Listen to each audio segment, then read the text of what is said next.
ओम श्री गणेशाय नमः। श्रीमात्से महापुराणे षटधिकशततमोऽध्याय। सूतुवाच अधुना सम्प्रवक्ष्यामि अर्धनारीक्षरं परम् अर्धेन देवदेवस्य नारीरूपं सुशोभनम् ईशार्धे तु जटाभागो बालेन्दुकल्यारुयुता उमार्धे चापि दात्वयो सीमन्तिलका बुभुवासुङ्की दक्षिणे कर्णे वामे कुण्डलमादिशेत् बालिका चोपरिष्टात् तु कपालं दक्षिणे करे त्रिशूलं वापि कर्तव्यं देवदेवशूलिना वामतो दर्पणं दद्या दुत्पलं तु विशेषता वामबाहुक्ष कर्तव्या केयूर्वल्या निवृता उपवीतं च कर्तव्यं मणिमुक्तामयं तथा सतन्भारं तथा ऋधेतु वामे पीतं प्रकल्पयेत् पराधर्ममुज्ज्वलं कुर्यात् चक्रोन्नयर्धम् तु तथैव च लिङ्गाधरमूर्धवर्गं कुर्याद् व्यालाजिन्कृताम्बरं वामे लम्बपरिधानं कटिसूत्रत्रयान्वितं नानारत्नसमुपेतं दक्षिणे भुजगान्वितं देवस्य दक्षिणं पादं पदोपरि सुसंस्थितं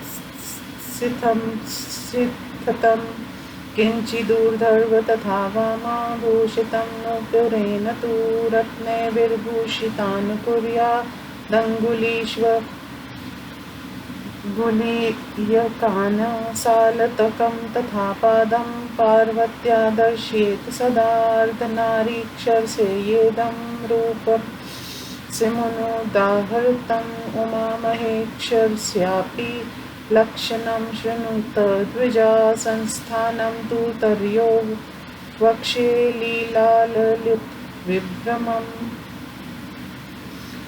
चतुर्भुजं द्विबाहुं वा जटाभारेन्दुभूषितं लोचनत्रयसंयुक्तं मेकस्कन्धपाणिनं दक्षिणेनोत्पलं शूलं वामे कुचपरेकरं दीपी चर्मपरिधानं नानारत्नोपशोभितं सुप्रतिष्ठं सुवेशं च तथा धर्मेन्द्रकृताननं वामे तु संस्थिता देवी तस्योरिबाहुभूषिता शिरोभूषणसंयुक्तैर्लकैर्ललितानना सबालिका करन्वती ललाटतिलकोज्ज्वला मणिकुण्डलसंयुक्ता कर्णिकाभरणा कवचित् हारकेयूरबहुला हरवक्त्रावलोकिनी वामासं देवदेवस्य सपृशन्ती लीलया तथा दक्षिणं तु बहिः कृत्वा बाहुं दक्षिणतस्तथा सकन्धे वा दक्षिणे कुक्षौ सपृशन्तङ्गुलिजे क्वचित् वामे तु दर्पणं दध्यादुत्पलं वा सुशोभनं कटिसूत्रत्रयं चैव नितम्बे स्यात् प्रलम्बकं जया च विजया चैव कार्तिके विनायको पार्श्वयो दर्शयेत् तत्र तोरणे गुहाकान् माला विद्याधरांस्तद्वीणावानप्सरोगणा अत्यद्रूपमो मेषस्य कर्तव्यं भूतिमिच्छता शिवनारायणं वक्षे सर्वपापप्रणाशनं वामार्धे माधवं विद्या दक्षिणे शूलपाणिनं बाहुद्वयं च कृष्णस्य मणिकेयूरभूषितं शङ्खचक्रधरं शान्तमारक्तातुलितविभ्रमं चक्रस्थाने गदां वापि पाणौ दध्यादत्सत्तले शङ्ख चैवोत्तरे दद्यात् कटशर्धभूषणोज्ज्वलं पीतवस्त्रपरिधानं चरणं मणिभूषणं दक्षिणार्धजटाभारं धीरेन्द्रकृतभूषणं भुजङ्गहारवलयं वरदं दक्षिणं करं द्वितीयं चापि कुर्वीत त्रिशूलवरधारिणं व्यालोपि पवीतसंयुक्तं कटच्छर्धे कृति वाससं मणिरत्नेक्ष संयुक्तं पादं नागविभूषितं शिवनारायणं स्वेवं कल्पयेदरूपमुत्तमम्।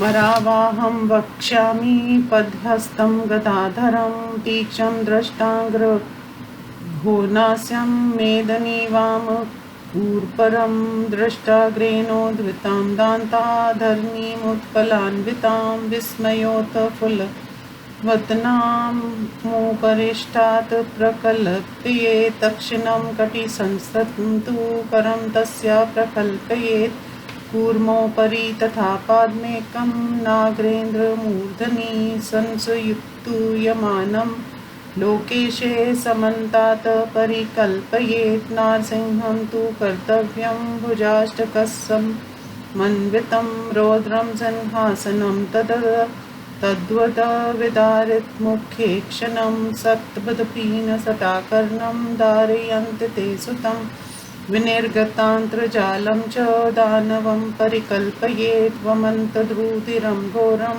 भ्रकुटिवदनेक्षणं युध्यमानश्च च कर्तव्य क्वचित् करन्बन्धने परिश्रान्तेन्द्यत्येन्तर्जयमानो मुहुर्मुहुः दैत्यं प्रदर्शयेत् तत्र खड्गखैटकधारिणम्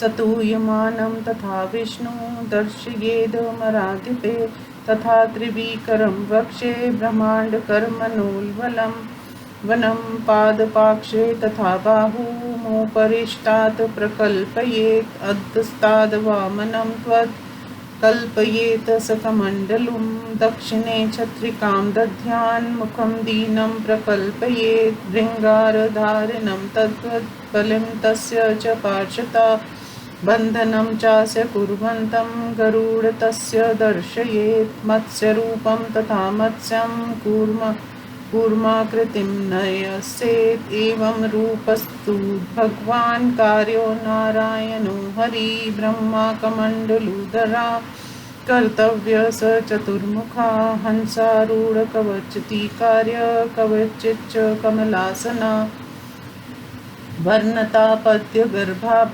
श्रुतुभारुशुभेक्षणा कमण्डलु वामकरे सूत्रं स्त्रुवं हस्ते तु दक्षिणे वामे दण्डरं तद्वत् स्त्रुवं चापि प्रदर्शयेत् मुनिभिर्देव गन्धर्वैः सुस्तूयमानं समन्तता कुर्वाणमिव लोकान् स्त्रीन् शुक्लाम्बरधरं विभुं मृगचरं धरं चापि दिव्ययज्ञोपवीतिनम् आज्यस्थालिं न्यसेत पार्श्वे वेदांशचतुरपुना वामपाक्षे स सावित्रीं दक्षिणे च सरस्वतीम् अग्ने च ऋष्यस्त्वत्कार्यापेतामहे पदे कार्तिके प्रवक्ष्यामि तरुणादित्यसप्रभं कमलोदरवर्णाभं कुमारं सुकुमारकं दण्डे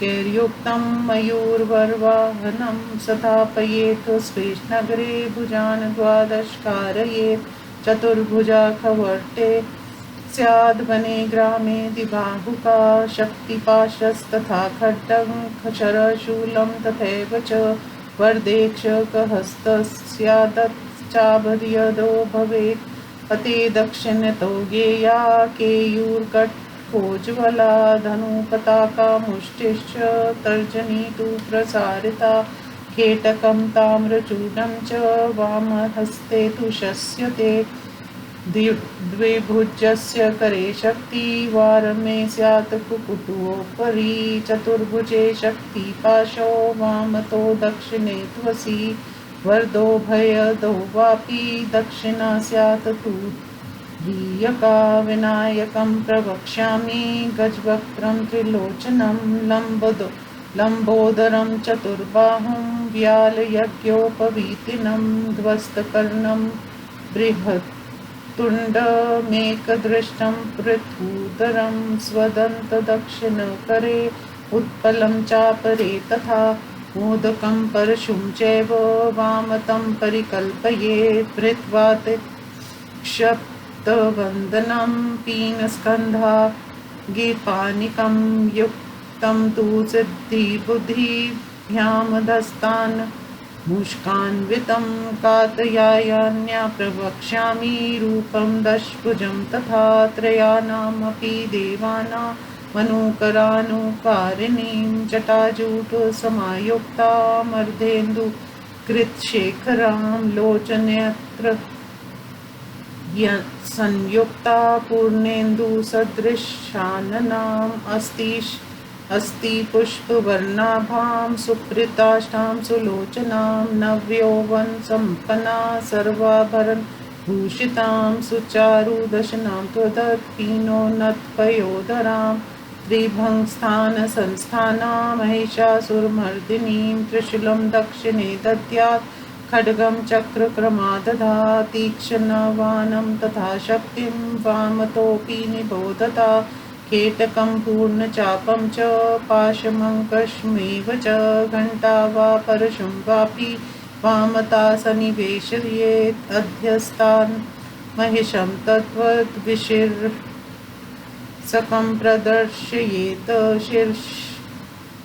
शिरश्छेदो ध्रुवं त्वद्दानवं खड्गपाणिनं हरति शूलेन निर्भिन्नं निर्यन्तन्त्रविभूषितं रक्तरक्तीकृताङ्गं च रक्तविस्फुरितेक्षणं वेष्टितं नागपाशेन भ्रकुटिभीषणाननं सपाशवामहस्तेन धृतकेशं च दुर्गया वमद्रुधिर्वक्त्रं च देव्यासहं प्रदर्शये देव्यास्तु दक्षिणं पादं समं सिंहोपरि स्थितम् किञ्चिदूर्ध्वं तथा वाममङ्गुष्ठमहिषोपरि सुत्सूयमानं च तद्रूपमरे सन्निवेशयेत् इदानीं सुरराजस्य रूपं वक्षविशेषता सहस्रनयनं देवं मतवारं संसिद्धतं पृथुरुवक्षोवदनं सिंहस्कन्धं महाभुजं किरीटकुण्डलधरं पीवरोरुभुजेक्षणं व्रजोत्पलधरं तद्वनानाभरणं भूषितं पूजितं देवगन्धर्वसरोगणसेवितं छत्रचामरधारण्ये स्त्रेपाशे प्रदर्शये सिंहासनगतं चापि गन्धर्वर्ग संयुतम् इन्द्राणी वामतक्षासे कुर्यादुत्पलधारिणीम् इति श्रीमत्स्य महापुराणे प्रतिमा लक्षणे षष्ठदिशतमोऽध्याय। हिंदी अनुवाद। सूची कहते हैं ऋषियों, अब मैं भगवान शिव के अर्धनारीक्षर रूप का वर्णन कर रहा हूँ। इसमें देवाधि शंकर की बाईं और आधे भाग में अत्यंत सुंदर स्त्री का रूप होता है तथा अर्ध भाग में दाहिनी और पुरुष रूप। पुरुष भाग में प्रतिमा को जटाजूट तथा बालचंद्र की कला से युक्त कर उमा के अर्ध भाग में मस्तक पर सीमंत, मांग में सिंदूर और ललाट पर तिलक निर्मित करें। दाहिनी कान में वासुक नाग और बाएं कान में कुंडल की रचना की जानी चाहिए। वहीं ऊपर की ओर केशों के आभूषण तथा कान में बाली बनानी चाहिए। देवेक्षर शिव के दाहिनी हाथ में कपाल या त्रिशूल तथा बाएं हाथ में दर्पण और कमल बनाए। विशेषतया बाएं बाहु को बाजूबंद और कंकर से युक्त बनाना चाहिए और दाहिनी ओर के भाग में मणि और मोतियों का यज्ञोपवीत बनाना चाहिए। प्रतिमा के बाएं भाग की ओर स्तन तथा दाहिनी भाग पीले वर्णन का बनाएं। ऊपर का आधा भाग उज्जवल हो, नितंब का आधा भाग श्वेतवर्ण का होना चाहिए। लिंग से ऊपर का भाग सिंह के चर्म से आवृत हो। बाएं भाग में नाना प्रकार के रत्नों से बनी हुई 3 लड़ियों वाली करधानी और साड़ी पहनानी चाहिए। दाहिना भाग सर्पों से युक्त हो। शिवजी का दाहिना पैर कमल के ऊपर स्थापित हो तथा नुपुर से विभूषित बायां पैर उससे कुछ ऊपर की ओर हो। उसकी उंगलियों की रत्न निर्मित अंगूठियों से विभूषित करे। पार्वती के चरण सर्वदा महावर से युक्त प्रदर्शित किए जाएं। इस प्रकार इस प्रसंग में मैंने अर्धनारीक्षर के रूप का वर्णन किया। ब्राह्मणों, अब आप लोग उमा महेश्वर मूर्ति के लक्षण सुनिए। मैं उन दोनों की स्थिति का वर्णन कर रहा हूँ। उमा महेश्वर की प्रतिमा मनोहर लीलाओं से युक्त हो, उसे जटाओं के भार और चंद्रमा से विभूषित 2 या 4 बाहों तथा 3 नेत्रों से युक्त बनाना चाहिए। उसमें भगवान शिव का एक हाथ उमा के कंधे पर विराजमान होना चाहिए। मूर्ति के दाहिनी हाथ में कमल या शूल हो, बायां हाथ स्तन पर न्यस्त होना चाहिए। उस विविध प्रकार के रत्नों से विभूषित व्याघ्र चर्म से युक्त सुंदर वेशों से सुसज्जित मुखमंडल को अर्ध चंद्रमा से विभूषित तथा उचित रूप से प्रतिष्ठित करना चाहिए। उसके बाएं भाग में देवी की मूर्ति होगी, जिसके दोनों गुरु भाग बाहुओं से छिपे रहेंगे। सिर के आभूषणों तथा अलकावलियों द्वारा मुख भाग ललित हों और बालियों से कान तथा तिलक से ललाट शोभायमान हो रहा हो। कहीं कहीं कानों को अलंकृत करने के लिए मणि निर्मित कुंडल पहनाए जाते हैं। उसे हार और कैयूर से सुसज्जित कर शिवजी के मुख का अवलोकन करने वाले बनवावे। वे लीला पूर्वक देव शंकर के बाएं कंधे का स्पर्श कर रहे हों तथा उनका दाहिना हाथ दाहिने भाग से बाहर की ओर बना हो। ये या किसी प्रतिमा में दाहिने कंधे अथवा कुक्षी भाग में नखों से स्पर्श कर रहे हों। बाएं हाथ में दर्पण अथवा सुंदर कमल रहना चाहिए। नितंब भाग पर 3 लड़ियों वाला कटी सूत्र लटकता रहना चाहिए। पार्वती के दोनों ओर जया विजया सरवार स्वामिक कार्तिकेय और गणेश को तथा तोरण द्वार पर गुहक कोनों को प्रदर्शित करना चाहिए। उसी प्रकार वहाँ माला विदाधर और वीणा से सुशोभित अप्सराओं को बनाना चाहिए। समृद्धि कामी को उमापति शिव की प्रतिमा इस प्रकार की बनवानी चाहिए। अब मैं सभी पापों को विनाशक शिव नारायण की प्रतिमा की विधि बता रहा हूँ। इस प्रतिमा की बाईं ओर आधे भाग में भगवान विष्णु तथा दाईं और आधे भाग में शूलपानी शिव को बनाना चाहिए। कृष्णा की दोनों भुजाएं मणि निर्मित केयूर से विभूषित होनी चाहिए। दोनों भुजाओं में शंख और चक्र धारण किए हों, शांत रूप हों तथा मनोहर उंगलियां लाल वर्ण की हों। हाथ के निचले भाग में चक्र के स्थान में गदा भी देना चाहिए। ऊपरी भाग में शंख, कटी भाग में उज्ज्वल आभूषण और पीताम्बर धारण किए हुए हों तथा चरण मणि निर्मित नूपुरों से विभूषित हों। इसका दाहिना आधा भाग जटाभार तथा अर्धचंद्र से विभूषित होना चाहिए। दाहिना हाथ को वर्ग मुद्रा से युक्त तथा सर्पों के हार और दंड से सुशोभित तथा दूसरे हाथ को त्रिशूल से विभूषित बनाना चाहिए। उससे सर्प के वियज्ञों पवीत से युक्त और उसके कटी प्रदेश को गज चर्म से आच्छादित कर दे। चरण मणि और रत्नों से अलंकृत तथा नाग से विभूषित हों। इस प्रकार शिव नारायण के उत्तम स्वरूप की कल्पना करनी चाहिए। अब मैं महावराह का वर्णन कर रहा हूँ। उनके हाथों में पद्य और गदा हो, उनके दाढ़ों के अर्धभाग तीक्ष्ण हो, थुथकन वाला मुख हो, बाईं के हिन्नी पृथ्वी पर और वह पृथ्वी दाढ़ के अग्रभाग पर रखी हुई कमल युक्त और शांत हो तथा उसका मुख विस्मय से उत्फुल्ल हो।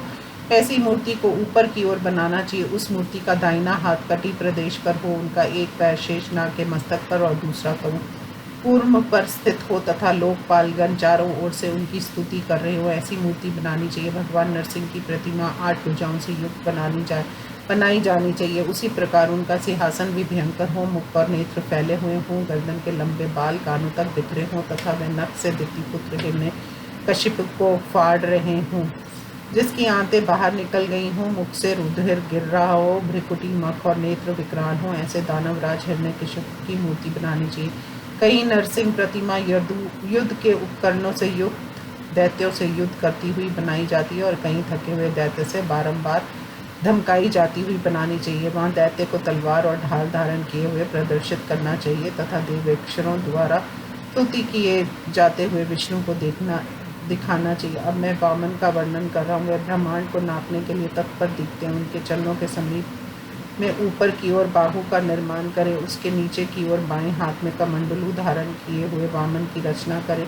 दाहिने हाथ में एक छोटी सी छतरी होनी चाहिए। उनका मुख दीनता से युक्त है। उनकी बगल में जल का गेड़ुआ लिए हुए बालिका का निर्माण होना चाहिए। उसी स्थल पर बालिका को बांधते हुए गरुड़ को भी दिखाना चाहिए। इसी प्रकार मत्स्य भगवान की प्रतिमा मछली के आकार की तथा कूर्म भगवान की प्रतिमा कछुए के समान बनानी चाहिए। इस प्रकार भगवान विष्णु तथा उनके अवतारों की प्रतिमाओं का निर्माण होना चाहिए। ब्रह्मा को कमंडलू लिए हुए 4 मुखों से युक्त बनावे। उनकी प्रतिमा कहीं हंस पर बैठी हुई तथा कहीं कमल पर विराजमान रहती है।